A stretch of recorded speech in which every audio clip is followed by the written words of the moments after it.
Jamie, we're going to talk about the Arc. Yeah. So, Prix de l'Arc de Triomphe time, the big race on Sunday. We're all talking about Enable, but this is not a one-horse race, Jamie. No, absolutely not. And let's start it, Alex, with a look at the primary players, the ratings and their age, two of the most important factors involved in trying to determine the Arc winner and the challenges that Enable faces. So how about this for a punchy statistic, at least from Timeform, that they have Ghaiyyath rated 130, that's even £1 higher than Enable. Don't forget that Enable gets that mare's allowance, so in real terms she'll be ahead of Ghaiyyath, but really punchy, really powerful that Ghaiyyath has achieved a 130 rating. And when you think about him, you think about a horse who we're not that familiar with, are we? No. Familiar colours, familiar trainer and jockey, but an unfamiliar horse in the sense of he hasn't raced much, and the much of that he has raced, he's done overseas. Yeah, absolutely, but we've been lucky enough to see him on Sky Sports Racing because some of that racing as well has been in France. He won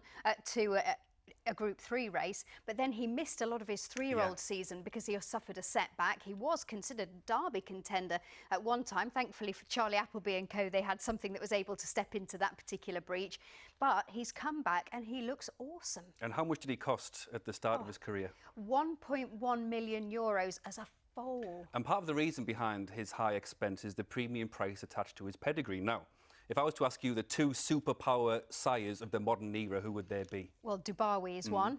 Oh, you've got to mention Galileo, haven't you? And this is by Dubawi out of a Galileo mare, one of the few crosses we've got of that. Not just any Galileo mare, but Nighttime, who was the first classic winner for Galileo. She won the Irish 1,000 guineas. So that pedigree is really running through his veins. And also, we've seen that in this coming-of-age season that he's had so far. So the story of the season with Ghaiyyath started in the Prix d'Arcourt. Let's just highlight him in front. No Ladybird.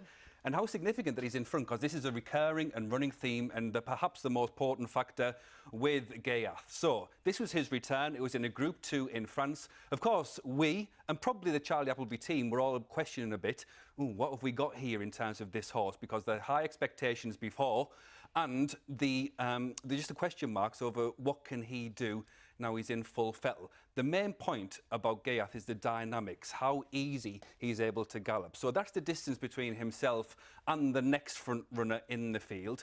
And this is rounding the home turn. It's at Longines. Longines for him is effectively his second home. And when you see Ghaiyyath, look at how easy he moves, look at how powerful he moves, and look at how racing comes easy to him. He's a real galloping machine. And what he can do, Alex, is that he can open up distance in very quick time without anyone really noticing. So can you remember that gap that we highlighted there? In the space of just a furlong or so, he's more or less doubled it while still coming very easy to him. And then from this point forward, it was all about what he did afterwards.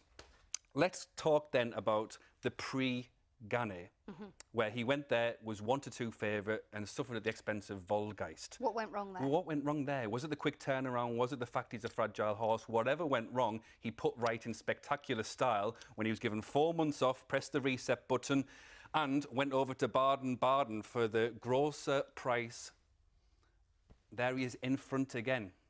And look at this, again, for that rhythmical, mechanical movement. When he's on song, he's absolutely relentless. And when he's on song, you can see that William Buick's has got his hands full there. And much like the Longines clip we saw from the Prix d'Arcourt, the damage he can do in the third quarter of the race, when he gets on a roll, when he gets in the rhythm, it's really surprising, really steamrollering and really worrying for the opposition. Look at William Buick there, Alex. Well, you know, jockeys have a saying that they've got a double handful, and that's a fine example of what that means. It means you've got a hand on each rein and you are being taken through the race, and that's exactly what was happening there. Really good point. So let's just look in slow motion and you can see how that double handful, having to sort of restrain the horse at the same time, trying to keep a lid on him effectively. I mean, that must be an incredible feeling, because you know you've got serious power and serious ability under you when a horse is travelling like that. And of course they know, as a relentless galloper, that he's unlikely to stop. Yeah, so what happened in the Prix Ghaiyyath is that he did stop, he didn't find. But what happened at Baden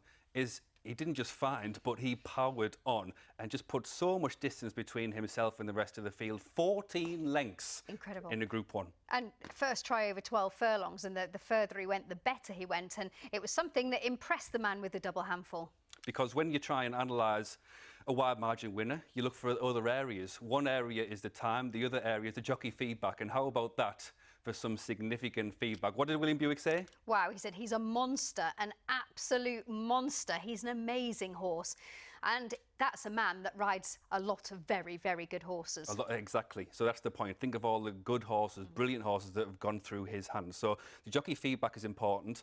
And also the time is important. And I did some very rudimentary calculations as to just what Ghaiyyath achieved when he was able to win in such style at Baden. So there was another group race on the card. It was the Oettingen Rennen over 7 furlongs. The race standard, from what I could work out on good ground, you can see there, 138.39. Vintager, who won the race, was in that ballpark, the second or slow, just under it. But look at what Ghaiyyath was able to do. Wow. 2.5 seconds whilst being eased down. So that is the beauty of Ghaiyyath, that he is so powerful, that he is capable of running fast times.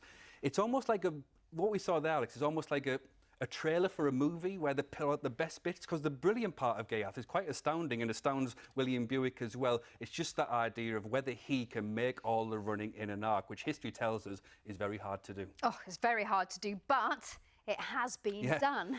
But it's worth looking back and checking back on older arcs. Great to have a walk through the history of this great race, but also try and put a little bit of analysis behind it. That horse in yellow is Helisio, and Helisio went to the arc as a really strong favourite, and he was a front runner. Look at the field size, 16. Back in 1996. 96 this was, and it was when arcs were really arcs. So we'll go through some of the horses involved in the finish, but look at Olivier Pellier making his way towards the front.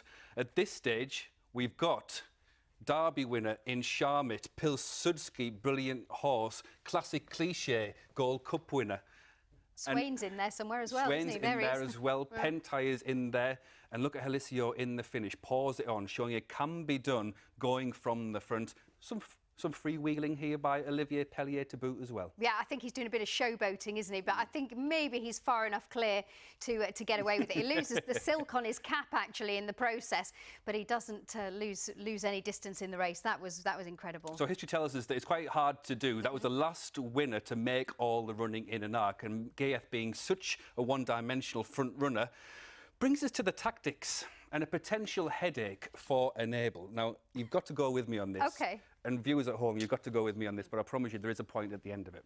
There was a race at Lingfield last week that just struck me. Wow, that is the worst case scenario for Enable, especially with a horse like Ghaiyyath in the field. So this was just a handicap around Lingfield. But there was a horse who's in the Ghaiyyath mould, at least in terms of tactics. And what he's going to do is go hard from the front and really stretch the field out. So think of this being Ghaiyyath.